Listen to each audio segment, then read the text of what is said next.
So why choose this topic of self-acceptance? And what is self-acceptance anyway, right?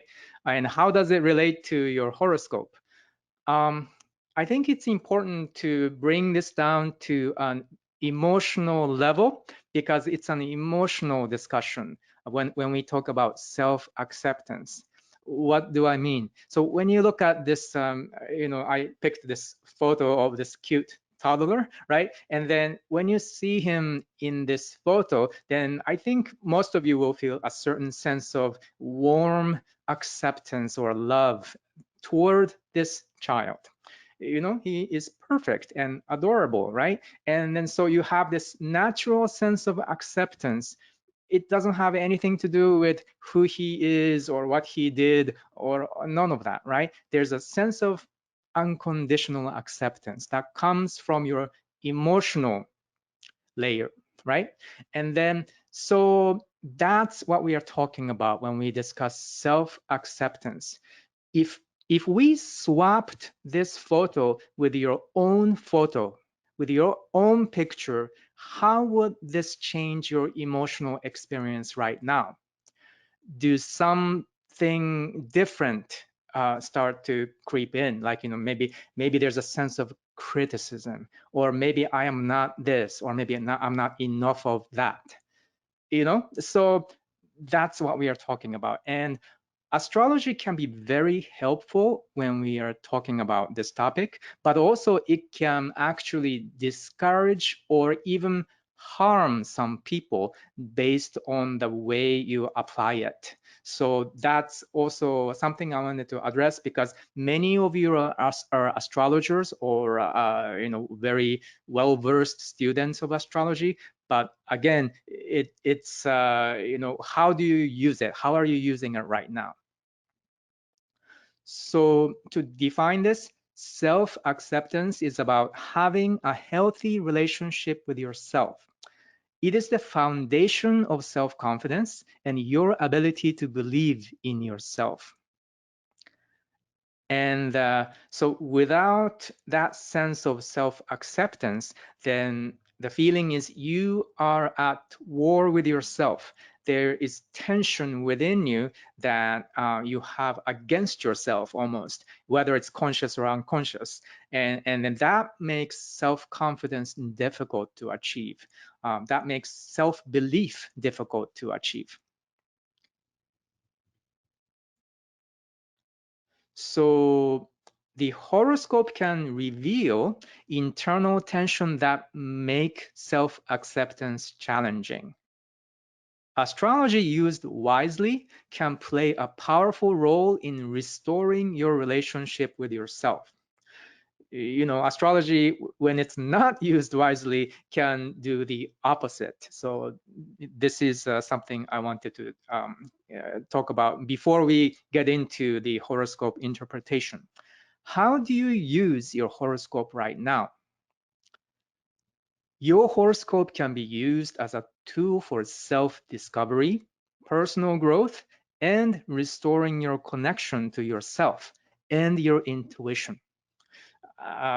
If I might use a kind of a poetic image, I think your horoscope is like a shape that your soul wants to take in this lifetime, and it can be the very best version of yourself that is like reflecting. So that is at least how I would like to approach that topic of reading or understanding a horoscope, and especially when I speak with another human being, my clients. But the thing is, your horoscope can also be used to reinforce self-limiting beliefs and the feeling that you are trapped or even doomed to live out some undesirable fate.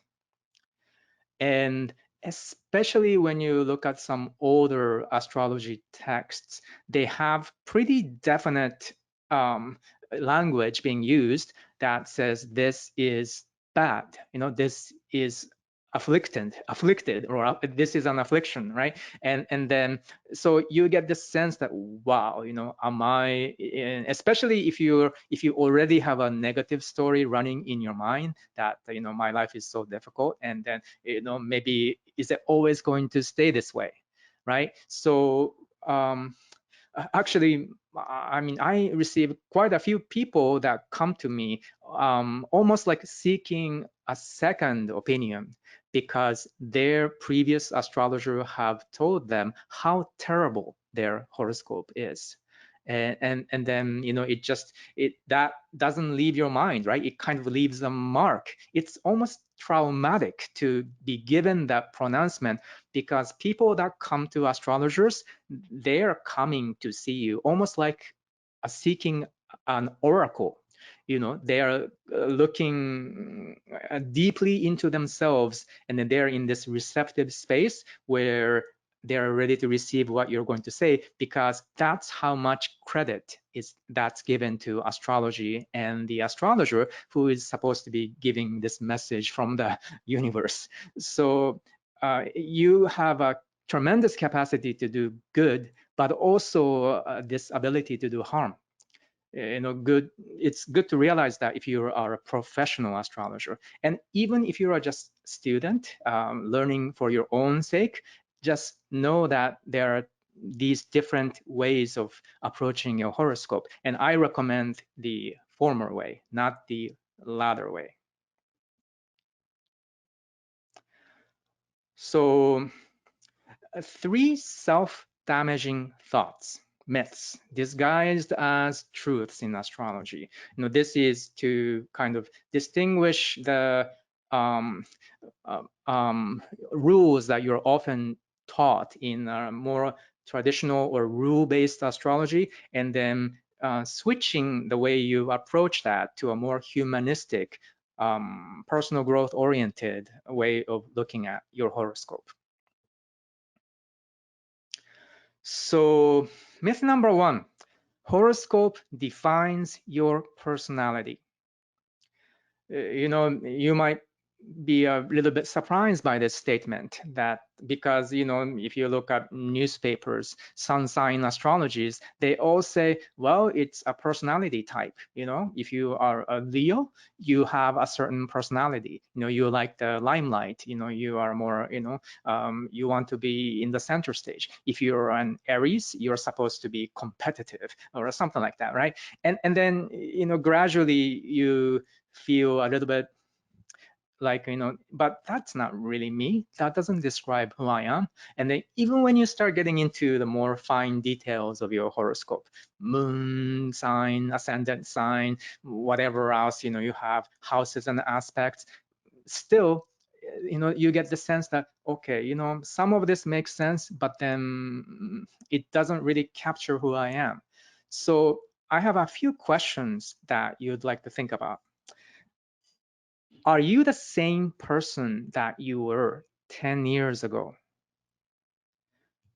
Are you, when you look back 10 years or 15 years, are you that person right now today? And then another way to ask that is, do you intend to remain the same person you are now 10 years from now?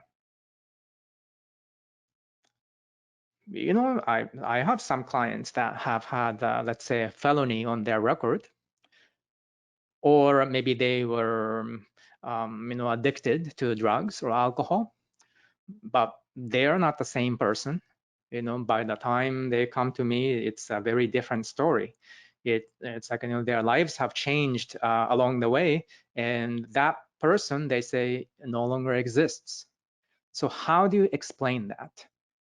The thing is, so if you try to limit somebody to this shallow description found in textbook, you are supposed to be this way, and then you are like, trying to confine that human being into this little box that from your textbook astrology. I mean, you're doing a disservice, and it's not even true.